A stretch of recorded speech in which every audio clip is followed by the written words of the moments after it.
There are two people on Discogs who claim to have the record. A guy named Danny Long and me. So there's a huge following behind this record. 7 people want it. Oh, that's more than I would have expected. Yeah. Sorry, Psych Tim 420. You're going to have to find your own.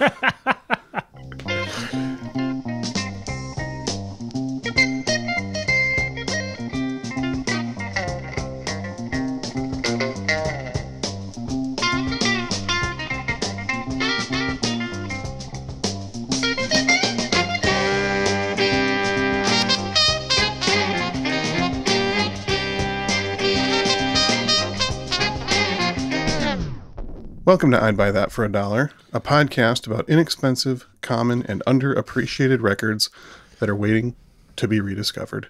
I'm your host, Sean Hartman, and I'm starting an Etsy account, guys. It's finally happened. I'm going into the craft business. Wow. You made a formal announcement?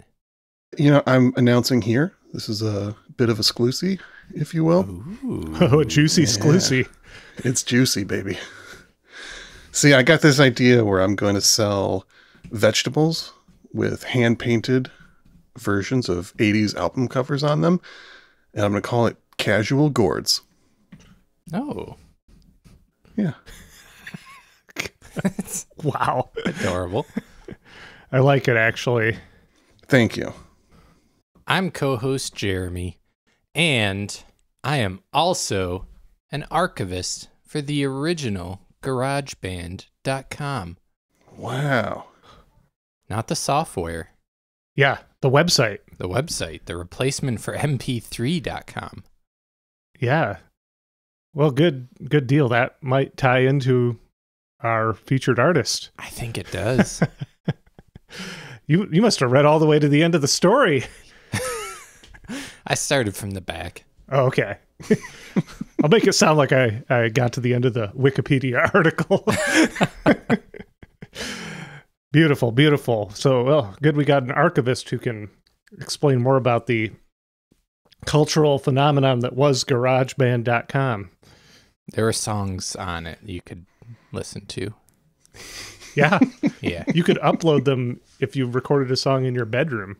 Wow, that's more than I knew.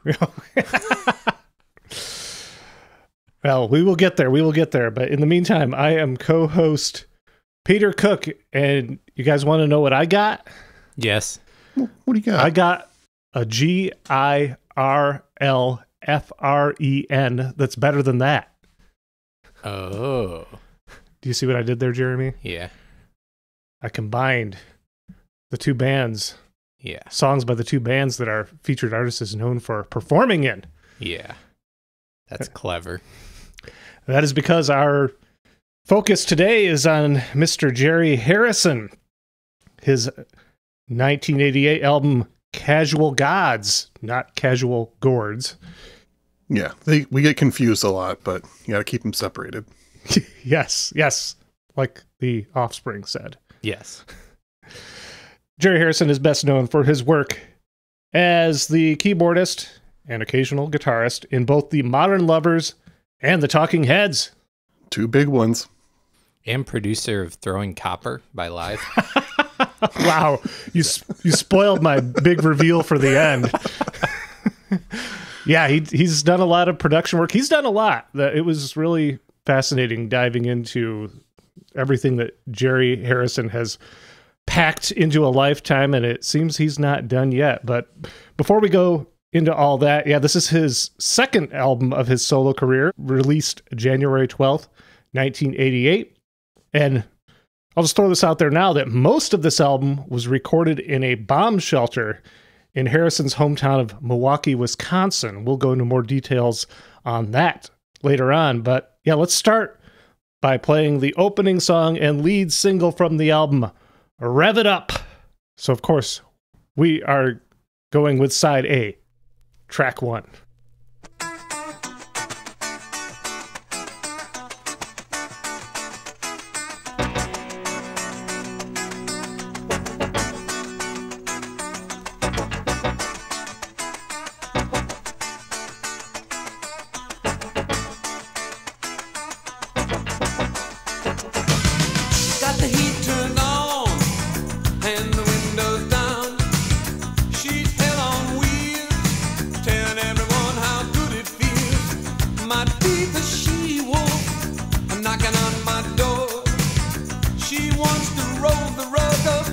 down on the floor. She said, let's ride.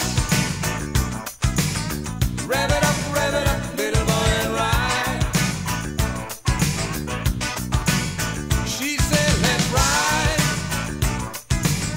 Rev it up, little boy, and ride. Steer with her knees. She's got both hands free. Use her cruise control, you know. Reaching over, she likes to tease. She says, ride. Rev it up, little boy, and ride. She said, let's ride. Rev it up, little boy, and ride. Just use your body, and don't you hitchhike.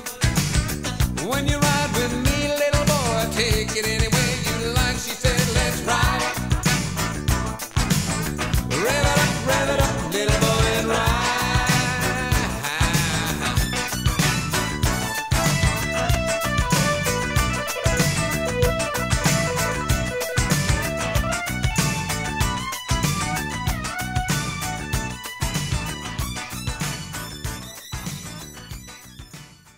That definitely felt like a Talking Heads outtake that he just like snuck some vocals onto for me.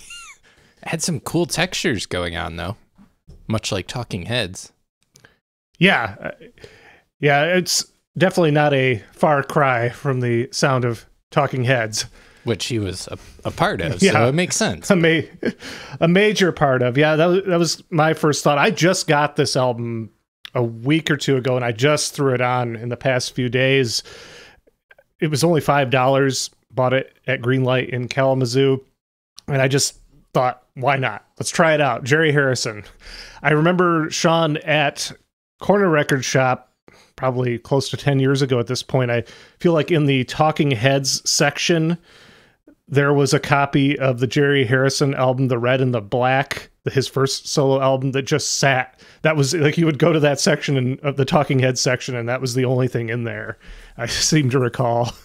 Yeah, there's always those kind of sections, like for the stores that will group solo artists with their more famous band that they were part of. Like, you know, you go to the Yes section and it's just Rick Wakeman records, like that kind of thing. You see that all the time. Or you go to the Zeppelin section and it's just Robert Plant's terrible solo albums. Yeah, there's in the Rolling Stones section, there's a Mick Jagger album that's, I think, from the 80s that I commonly find.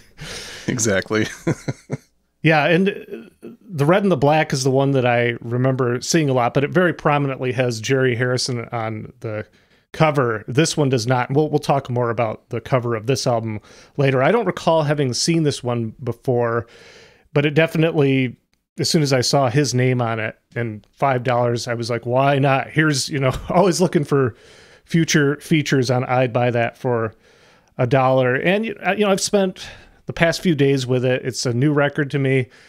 I wouldn't say that it's some unsung masterpiece, but I think it definitely has its merits. It's a good record. I'll say that out the gate.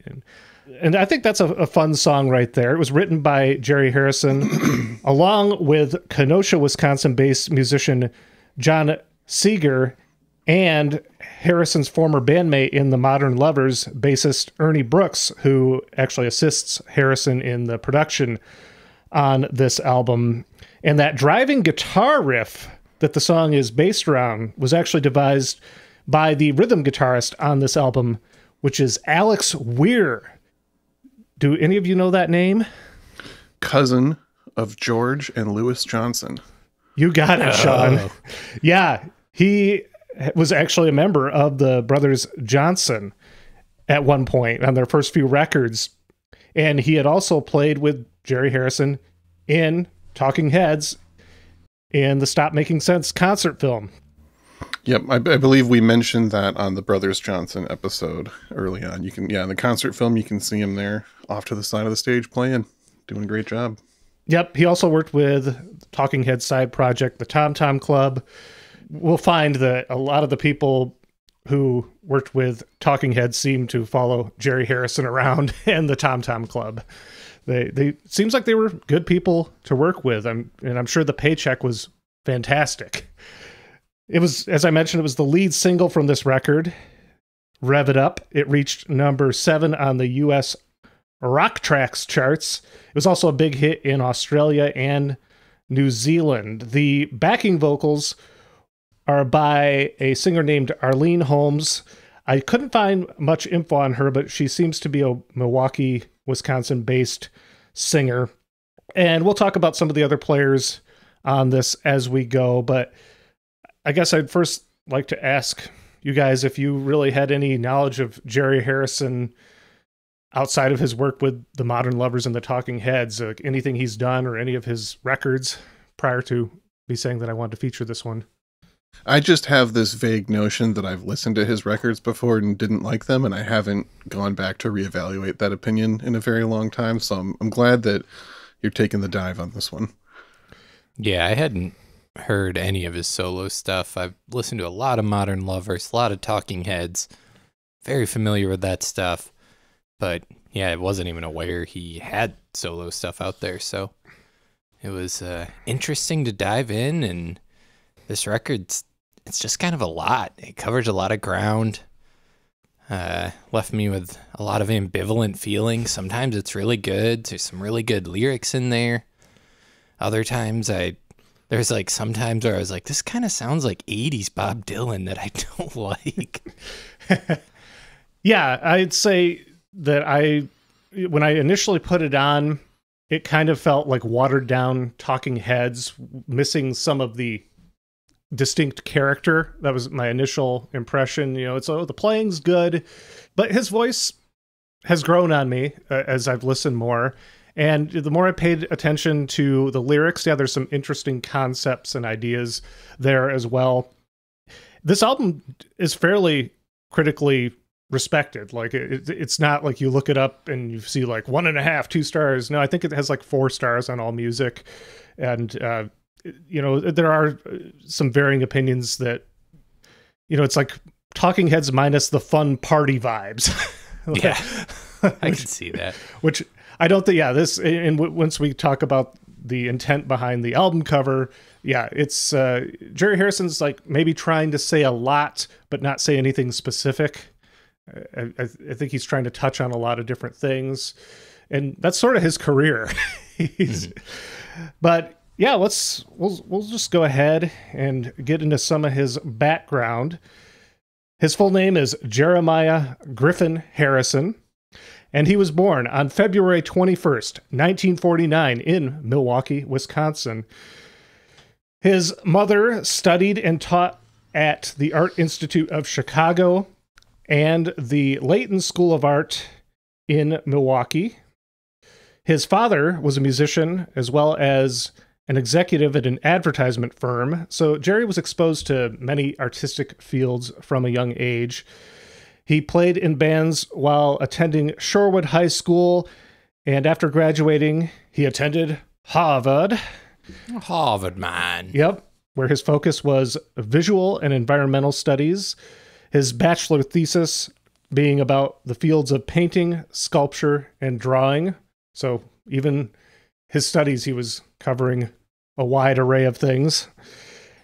In 1971, the year before he graduated, he met aspiring Boston singer-songwriter Jonathan Richman, who already had a band called the Modern Lovers. They were actually introduced by a mutual friend, Danny Fields. Does that name mean anything to either of you? No. So Danny Fields was a music journalist who he had been connected to Andy Warhol's Factory and the Velvet Underground. He was also a DJ for New Jersey's WFMU during its groundbreaking years in 1968 and 69. The best station out there. Yeah. Sorry to all the other stations. It's a proven fact. WFMU, top of the pile. He additionally worked as a publicist for Elektra Records at that same time. He did a lot of promotion for The Doors, despite his dislike of frontman Jim Morrison. He had also visited Ann Arbor and Detroit, Michigan in late 1968 at the suggestion of some fellow WFMU DJs to check out a radical rock outfit called the MC5. And while there, he discovered the MC5's little brother band as well, the Stooges, and got both of the bands signed to Elektra Records. Nice. And Wow. in the mid-70s, he discovered a little group called the Ramones and got them signed to Sire Records, the album that, or the label that this album we're listening to today is on. They have a song called Danny Says that's about Danny Fields. So he's responsible for all of that, plus the formation of the classic lineup of the Modern Lovers is also Danny Fields doing, because he introduced Jerry Harrison and Jonathan Richman to each other. Wow. So there's a really good documentary about Danny Fields. I believe it's called Danny Says.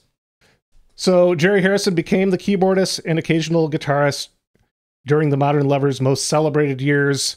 For just a little background on the Modern Lovers, for those not familiar, they're a Boston, Massachusetts band inspired by the Velvet Underground and the Stooges. They formed in 1970.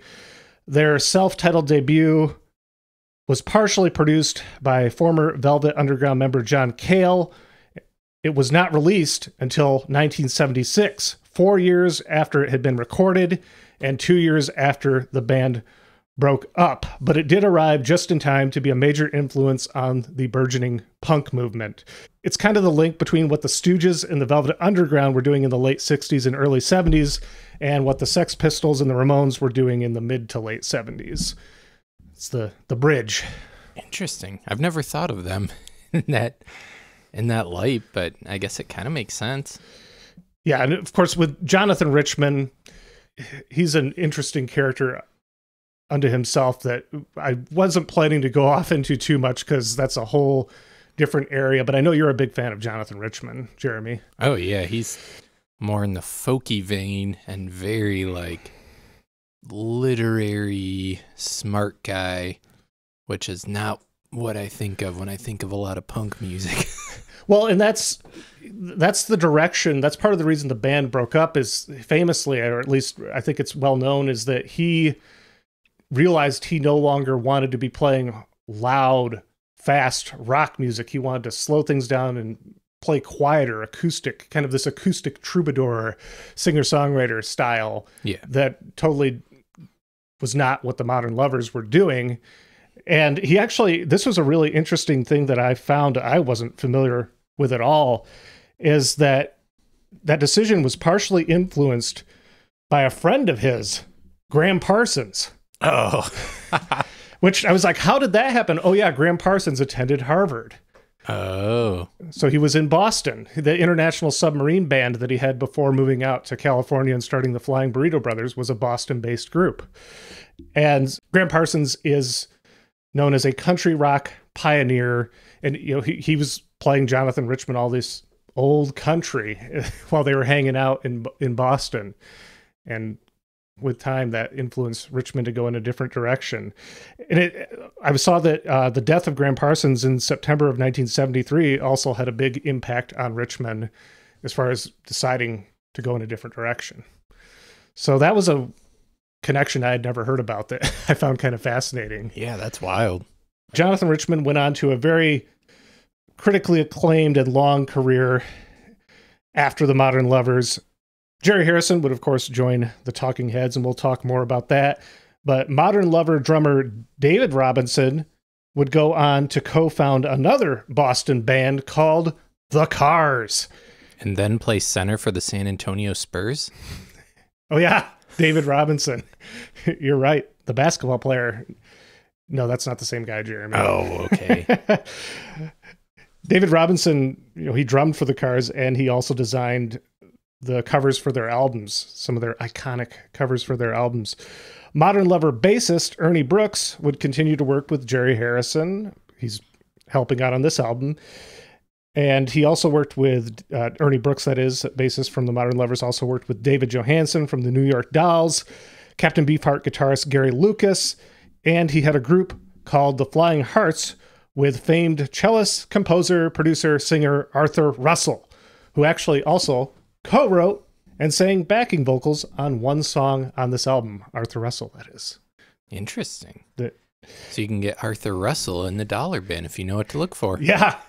This next song, we're gonna listen to that song now, A Perfect Lie. And it also features some wicked bass synthesizer from founding Parliament Funkadelic member Bernie Worrell, who also had played with the Talking Heads as well. Wow, this thing's star-studded. It is. So yeah, this is A Perfect Lie, side B, track 1.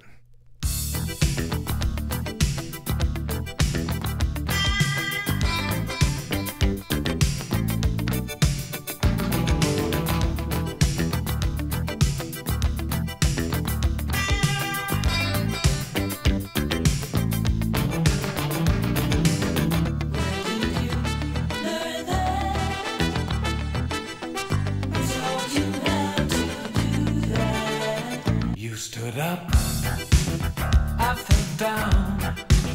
I was so uneasy. You made your move. Ooh, what you do to me. I know you know what you're doing. And I'm taken by a perfect lie. Who taught you how to do that? Yeah, who taught you how to do that? Right seems so wrong. It seems so wrong. Danger in you. I'm so off guard in the light that surrounds you. But I like when your touch is hot, like a fire sent to find me, to make me love the way you kiss. Who taught you how to do that? Yeah. Who taught you how to do that? Right seems so wrong. A kiss so shy. Can't say so wrong. Right seems I so begin wrong. to miss you. Once I honed in on the lyrics on that track after I was, kind of over how funky it is, because it's pretty dang funky. But once I honed in on the lyrics, I was noticing, wait a minute, this song's about your partner learning some new moves in the bedroom while you're away, and you come back to find that they've got some new moves, and you're like, where'd you learn that? And it almost sounds like a Seinfeld type plot line or something. Yeah. I was like, ooh, this is scandalous. Aside from Arthur Russell, Joyce Bowden is the other backing vocalist on that track, and she had worked with Ernie Brooks and Arthur Russell during their Flying Hearts period, and would go on to tour with Harrison's band, which he called the Casual Gods. And she also worked with David Byrne and Joey Ramone. So that was her voice in there. I think this is the only track that she is on this album. But Arthur Russell was involved with that one. He was singing in the background there and helped compose it, helped write it. Amazing. I gotta say that Bernie Worrell edition with the bass synthesizer really elevates the song. I've heard it said before that the members of the Talking Heads kind of agreed that the band really came into their own once Bernie joined and just completely elevated everything they were doing or trying to do up until that point. And yeah, he's got that golden touch. Yeah, and from what I can tell, he does keys throughout this album too. Yeah, it definitely looks like that. But yeah, I know you like your synth bass, Sean. Mm-hmm. It's a fact. Documented fact. Some of the guitar work on that song was from English musician Robbie McIntosh, best known as the guitarist for The Pretenders from 1982 to 1987, soon to be featured on I'd Buy That for $1. And he also played with Paul McCartney in the late 80s to the early 90s. And he actually also appeared on those more experimental ambient later Talk albums like The Color of Spring and Spirit of Eden. Man, those are such good albums. I know. That made me go back and just put those on, and I hadn't listened to those in ages. And yeah, those are incredible records. Kind of blew my mind when I first heard them about 10 years ago. I had no idea Talk ever went in that direction. Mm-hmm. So I think he added some of those textures on those records. Between the end of the Modern Lovers in 1974 and him joining the Talking Heads in 1977, Jerry Harrison returned to Harvard to get his master's degree in architecture. He was actually offered a spot in the Talking Heads while still studying at Harvard in 1976. Talking Heads were aware of Modern Lovers, of course, and at the time, Harrison was broke, though, and he didn't have the money to take a bus to New York City, so he and Ernie Brooks helped a family move to New York City and smuggled some gear along with them. So Jerry Harrison actually only had room for a guitar and amp, and when he showed up at Talking Heads practice with a guitar, they were confused because they had explicitly asked for a keyboardist, and they're like, we're getting the keyboardist from the Modern Lovers, and he shows up with a guitar, but they were like, well, he's come all this way. They started jamming, and even then the chemistry worked, so he joined pretty much immediately.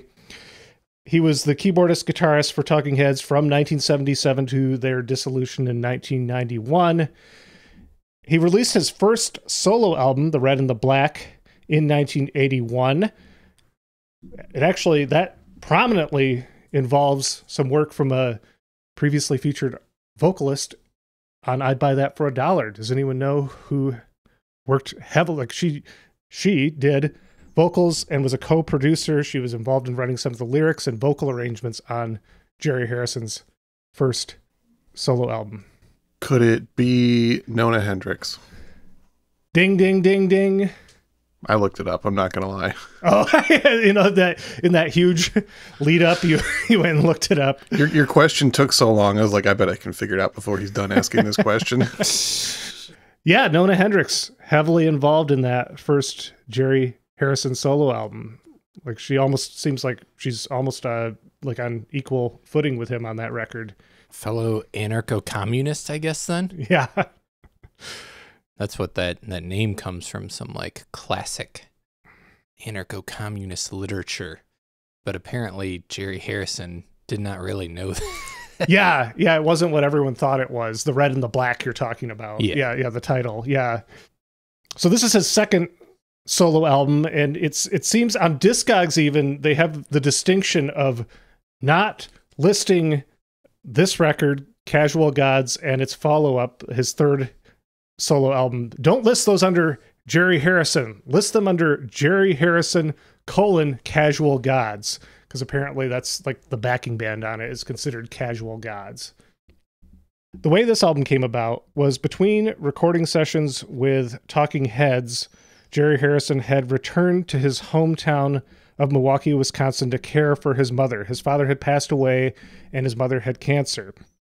So he took care of her during the day. When he went out on the town at night, he would see the younger siblings of musicians from when he was in high school bands in Milwaukee. And he wanted to get moving on his next solo album and asked them what was the best recording studio in the city. And they suggested recording with a guy in his basement named David Vartanian.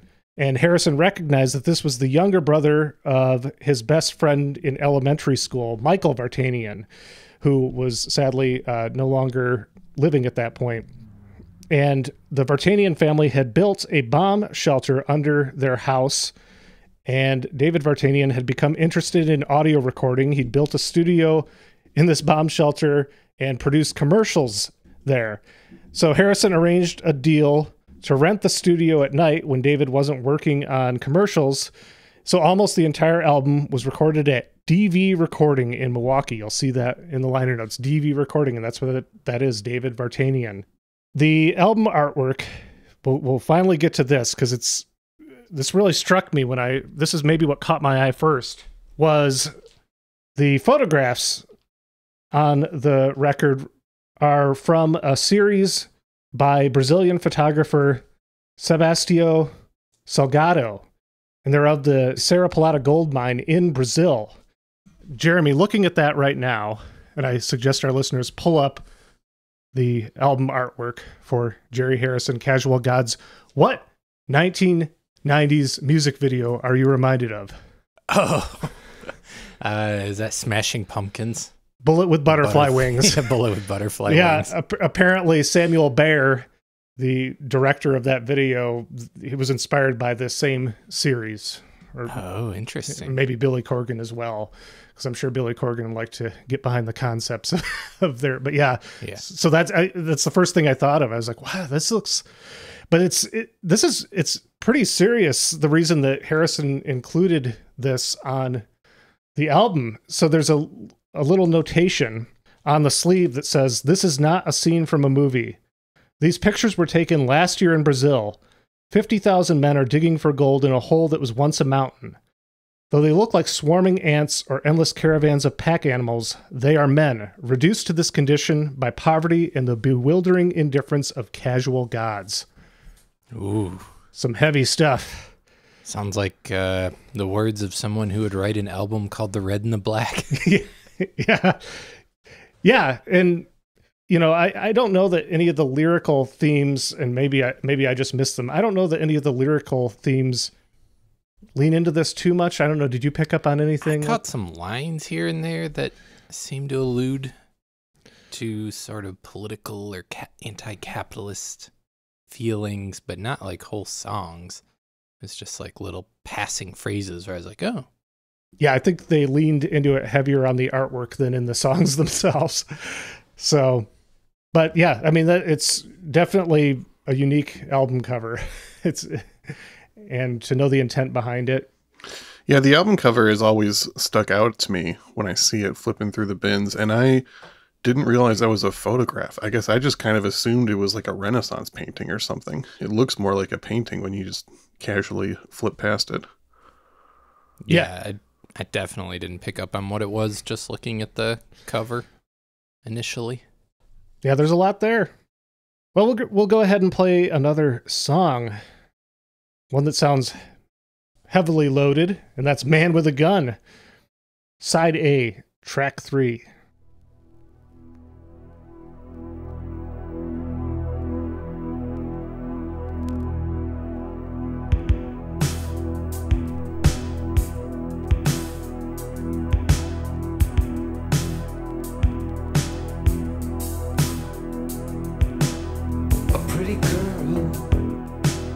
A pretty girl can walk anywhere. All doors open for her.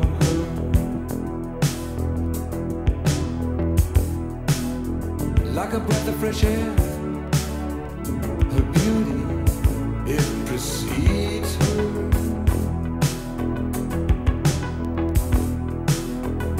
Wrapped in her beauty, everywhere she is welcome.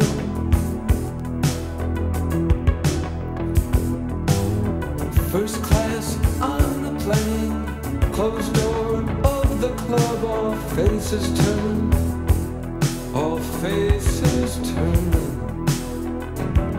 They come alive with a desire to protect her.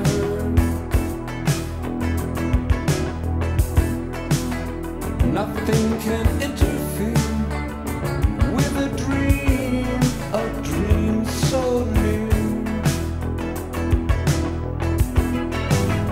And when she caught my eye, we were those for whom the rules do not apply. Pretty girl, young man, old man, man with a gun, two people in love.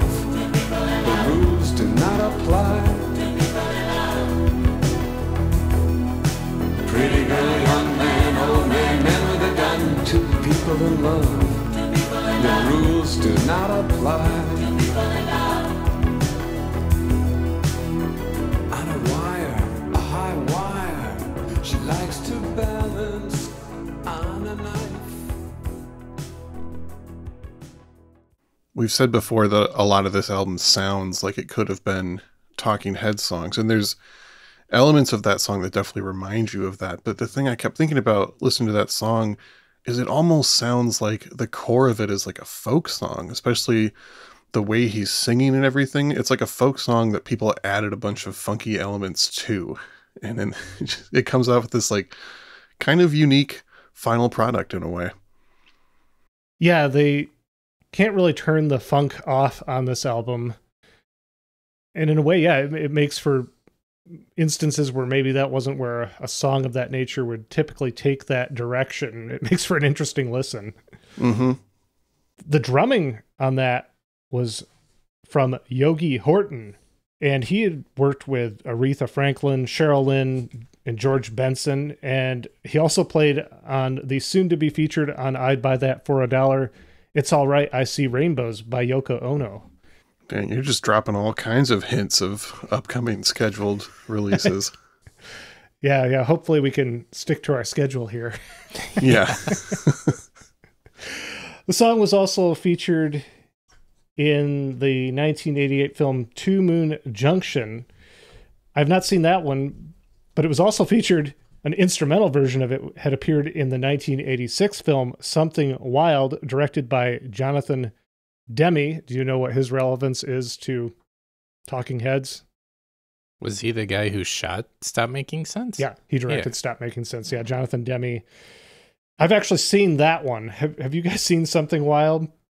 No. With Mm-mm. Ray Liotta and Melanie Griffith and Jeff Daniels. It's a strange movie. The reason I watched it was the Feelies are the band performing at the high school reunion in the film. So, and I love the Feelies, so that's why I watched it. But I'll have to revisit it because it seems to come up fairly often on podcasts I listen to. Something Wild by Jonathan Demme. So, and I'll keep an eye out for the instrumental version of Man with a Gun next time I watch it as well. So after the Talking Heads disbanded in 1991, Jerry Harrison really turned his focus to production. His last solo album came out in 1990, and he hasn't released anything in over 30 years as far as solo albums go. He had done a little bit of production work previously. He had produced fellow Milwaukee band The Violent Femmes, their album The Blind Leading the Naked in 1986, and a few other things. But yeah, in the 90s, there's some kind of major 90s alternative rock albums, as you alluded to at the beginning, Jeremy. He produced God Shuffled His Feet for the Crash Test Dummies. So that's He produced that. Live, Throwing Copper. Seminal 90s album. Yeah. As 1994 as they come. And then a couple years later, the Verve Pipe, Villains. Kalamazoo's finest. Yeah. Yeah, I think there's like 3 Michigan cities that claim them or don't want to claim them. Yeah. Depending on who you're talking to. There was a while they were playing the university in Kalamazoo, like every year it seemed like. And I just happened to be walking on campus when they were playing, and they were playing the freshmen, and I was like going somewhere, and I went and did stuff and like was walking back to my car, and it was the end of their set, and they were getting encored, and they played the freshmen again. Song so nice, we played it twice. Yeah. I mean, can anyone name another Verve Pipe song? Yeah, Photograph. All right, cool. Yeah, that preceded the freshman. It got a little play on MTV. It wasn't as Can big of a anyone hit. other than Peter name more than one Verve Pipe Colors. song? They All did right. one. Never mind. I'm wrong. Everyone's super fans. They Everyone loves the also Verve had- Pipe. They also had the song Villains, the title track from that album. It got some play on MTV. Sean, where have you been? Yeah. Avoiding the Verve Pipe, apparently. Yeah, you didn't leave Kalamazoo. We kicked you out. Yeah. Because I couldn't name more than one Verve Pipe song. Yep. Well, going back to Jerry Harrison, as much as I'd love to just keep talking about the Verve Pipe. In 1996, Jerry Harrison, along with former Talking Heads members Tina Weymouth and Chris France, they released the album No Talking, Just Head, as simply The Heads, sans David Byrne. No David Byrne. And so what do you think he did? He sued them because it was still presenting too much like the Talking Heads. It was settled out of court. The album was released, but it received negative reviews. Apparently that was intended to be an ongoing thing, but as far as I know, it never really went beyond that one album. The group, the Talking Heads, or Talking Heads, I keep saying the Talking Heads, and I don't know if some purist is going to say it's just Talking Heads. But I think you just did. Yeah, I just did it to You're myself. your own purist. That's my life right there. Oh, it's true. In a- Normally it just happens inside Peter's head, but we get to see it play out now.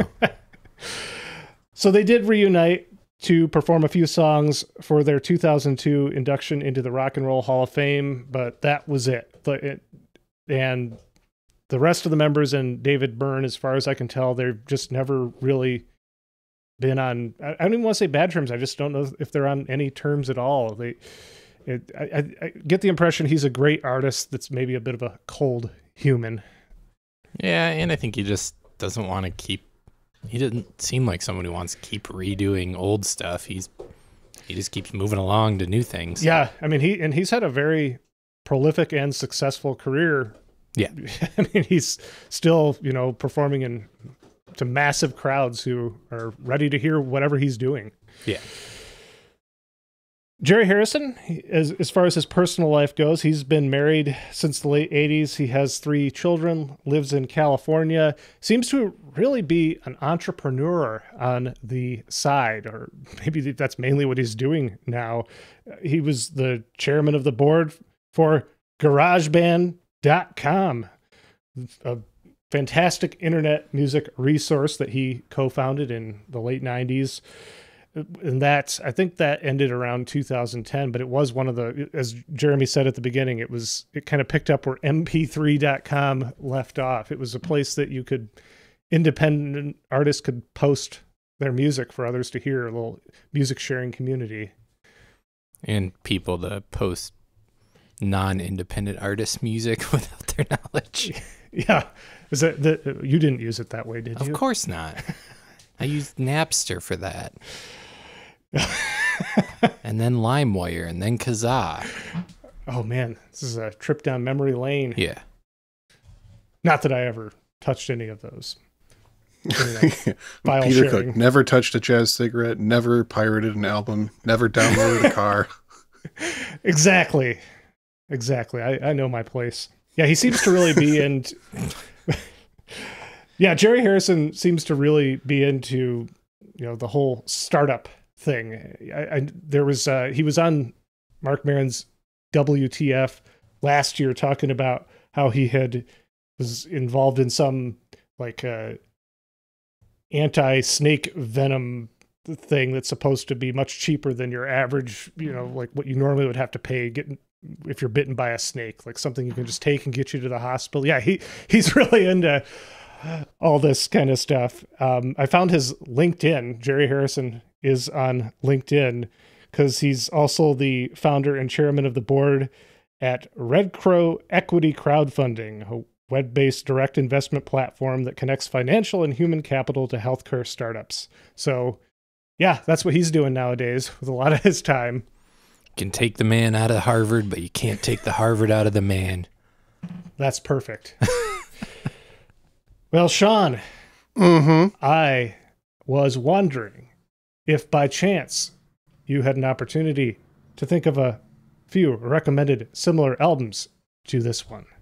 I did think of a few recommended similar albums, but first I gotta ask, did you happen to mention David Van Tighem at all yet on this episode, and I just missed it or forgot? No, I have not.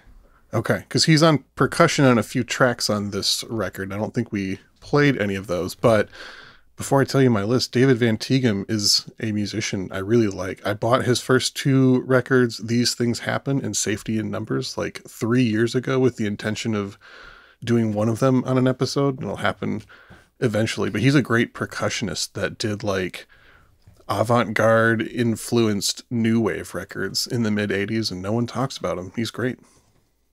Cool. Yeah, there is so much connected to this album. Once I started getting into the players and who was involved, I mean, you see Arthur Russell's involved in something that you're finding this is about as cheap of a record as I was going to find with Arthur Russell's name on it. And, Yeah, definitely. But yeah, it seemed even some of the lesser known names had been involved in some really interesting things. So I'm glad you added that one. Yeah, David started playing with Steve Reich, the famous minimalist composer, and then went to work with Brian Eno and then, Talking Heads, and went on from there. Nice. But as far as my official recommended albums, first one, The Pretenders, self-titled, from 1980, coming soon to I'd Buy That for $1. Yeah, we've teased it twice now. Yep.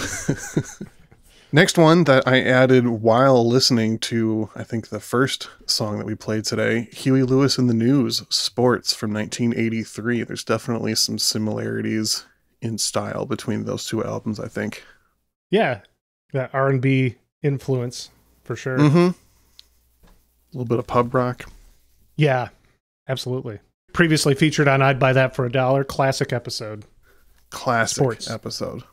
Next one, Big Audio Dynamite. This is Big Audio Dynamite from 1985. Oh, You know wow. about that band? Isn't that Mick Jones from The Clash? Isn't he involved in Big Audio Dynamite? Am I mistaken?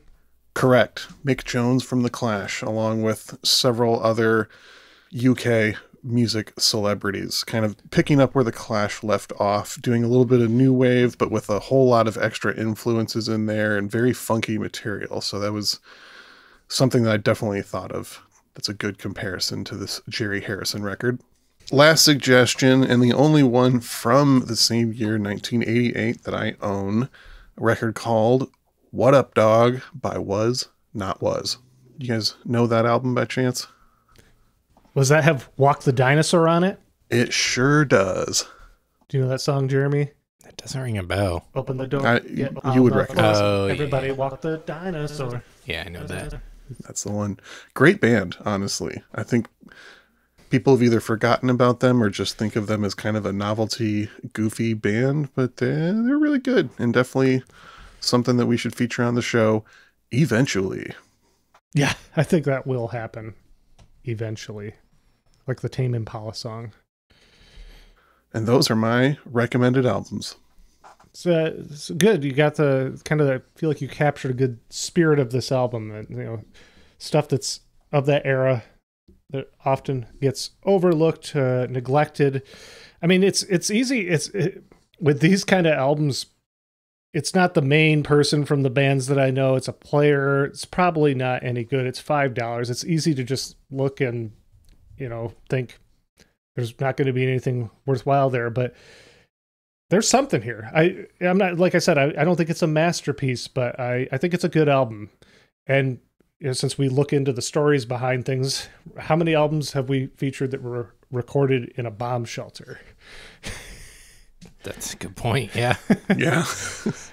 We should do a whole month of only bomb shelter albums.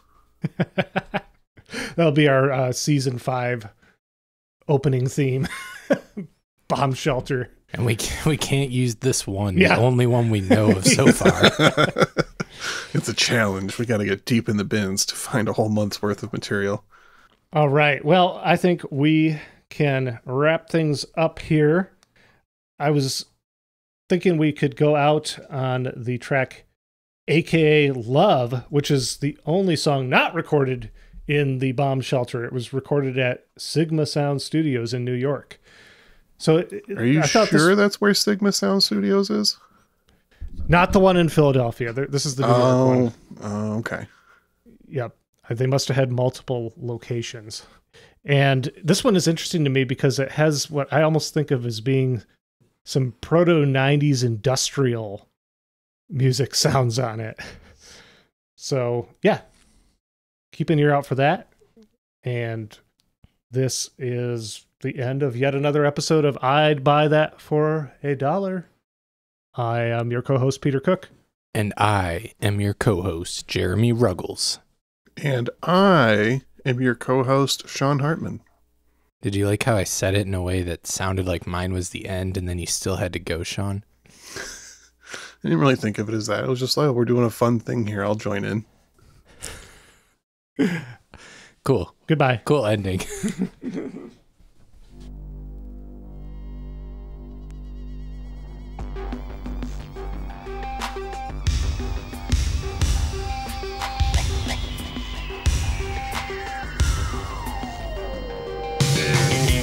long as I was feeling hungry, as long as I felt the down, I never thought we'd ever make it.